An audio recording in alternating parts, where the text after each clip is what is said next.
오늘 생명의 삶 본문 말씀은 사무엘상 13장 1절에서 12절 말씀입니다. 사울이 왕이 될 때에 40세라.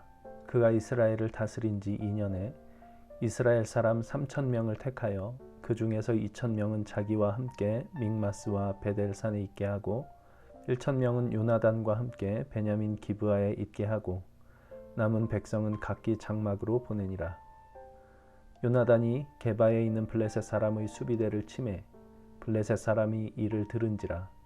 사울이 온 땅에 나팔을 불어 이르되 히브리 사람들은 들으라 하니 온 이스라엘이 사울이 블레셋 사람들의 수비대를 친 것과 이스라엘이 블레셋 사람들의 미움을 받게 되었다 함을 듣고 그 백성이 길갈로 모여 사울을 따르니라. 블레셋 사람들이 이스라엘과 싸우려고 모였는데 병거가 3만이요 마병이 6,000명이요 백성은 해변의 모래같이 많더라. 그들이 올라와 베다웬 동쪽 믹마스에 진침해 이스라엘 사람들이 위급함을 보고 절박하여 굴과 수풀과 바위 틈과 은밀한 곳과 웅덩이에 숨으며 어떤 히브리 사람들은 요단을 건너 갓과 길르앗 땅으로 가되 사울은 아직 길갈에 있고 그를 따른 모든 백성은 떨더라. 사울은 사무엘이 정한 기한대로 이레 동안을 기다렸으나 사무엘이 길갈로 오지 아니하매 백성이 사울에게서 흩어지는지라. 사울이 이르되 번제와 화목제물을 이리로 가져오라 하여 번제를 드렸더니 번제 드리기를 마치자 사무엘이 온지라. 사울이 나가 맞으며 문안하매 사무엘이 이르되 왕이 행하신 것이 무엇이냐 하니 사울이 이르되 백성은 내게서 흩어지고 당신은 정한 날에 오지 아니하고 블레셋 사람들은 믹마스에 모였음을 내가 보았으므로 이에 내가 이르기를 블레셋 사람들이 나를 치러 길갈로 내려오겠거늘 내가 여호와께 은혜를 간구하지 못하였다 하고 부득이하여 번제를 드렸나이다 하니라. 사울이 이스라엘의 왕이 된 지 2년째 블레셋과의 전투를 치르게 됩니다. 본문 5절 말씀은 이스라엘과 대치한 블레셋의 병력을 병거가 3만이요 마병이 6천이요 백성은 해변의 모래같이 많더라 라고 기록하고 있습니다. 3,000명이 모였던 이스라엘 백성에 비하면 그야말로 대군이 이스라엘과 전투를 하기 위해서 모였던 것입니다.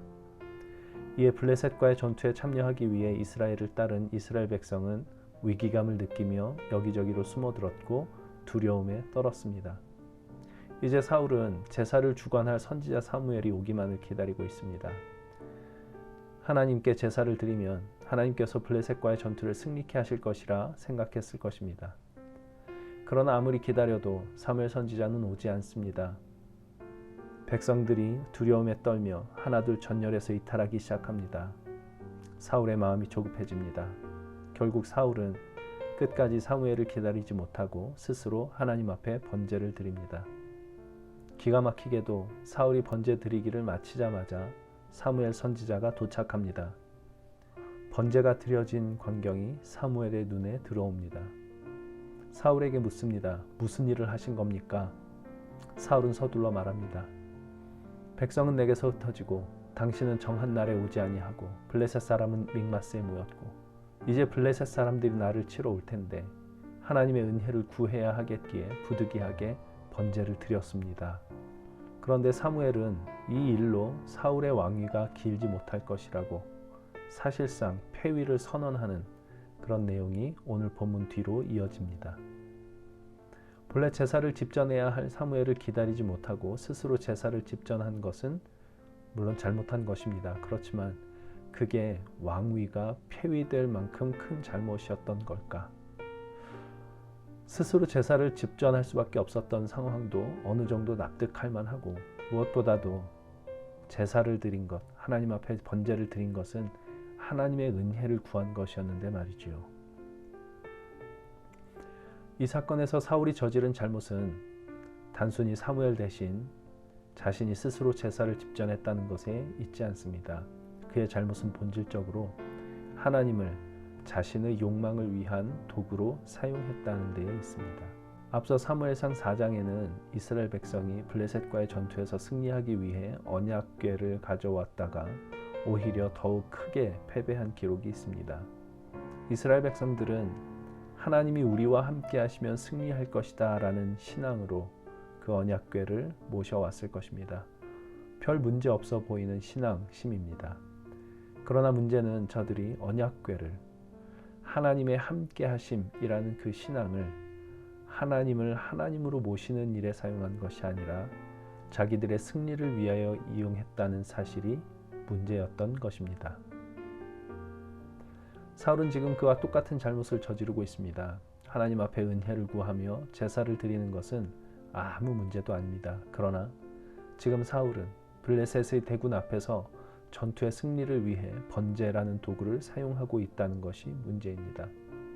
하나님의 은혜를 구하기 위해 번제를 드렸습니다 라는 말로 잘 포장을 하고 있지만 실상은 자신의 신앙을 자신이 믿고 섬긴다고 고백하는 그 하나님을 자신의 욕망을 위하여 이용하고 있었던 것에 불과한 것입니다. 우리의 신앙은 어떨까요? 혹 우리의 예배가 성경을 읽고 기도하고 찬양하는 모든 신앙의 행위들이 이 땅에서 좀 더 안락한 삶, 좀 더 신앙적으로 표현하면 마음의 평안을 얻고자 하는 그런 욕망, 혹은 나의 옳음을 증명하여 승리를 쟁취하고자 하는 나의 욕망을 위하여 하나님을 도구로 사용하고자 하는 시도는 아니었을까요? 은혜를 구한다는 그럴싸한 말로 잘 포장은 하고 있지만 실상은 그 은혜마저도 나 편한 대로 살기 위한 도구가 되는 것은 아닐까요?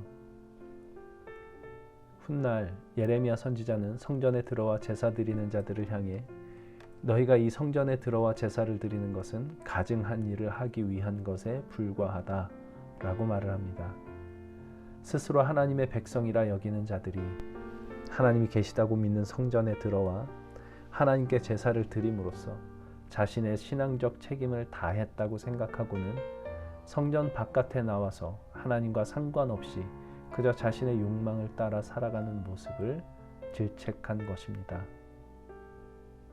오늘 우리가 아무리 정성을 다해 예배를 드린다 한들 예배당 바깥에서의 삶이 하나님과 상관없이 자신의 죄의 본성을 따라 살아간다면 그 예배는 그 가증스러운 삶을 위한 도구에 불과해집니다.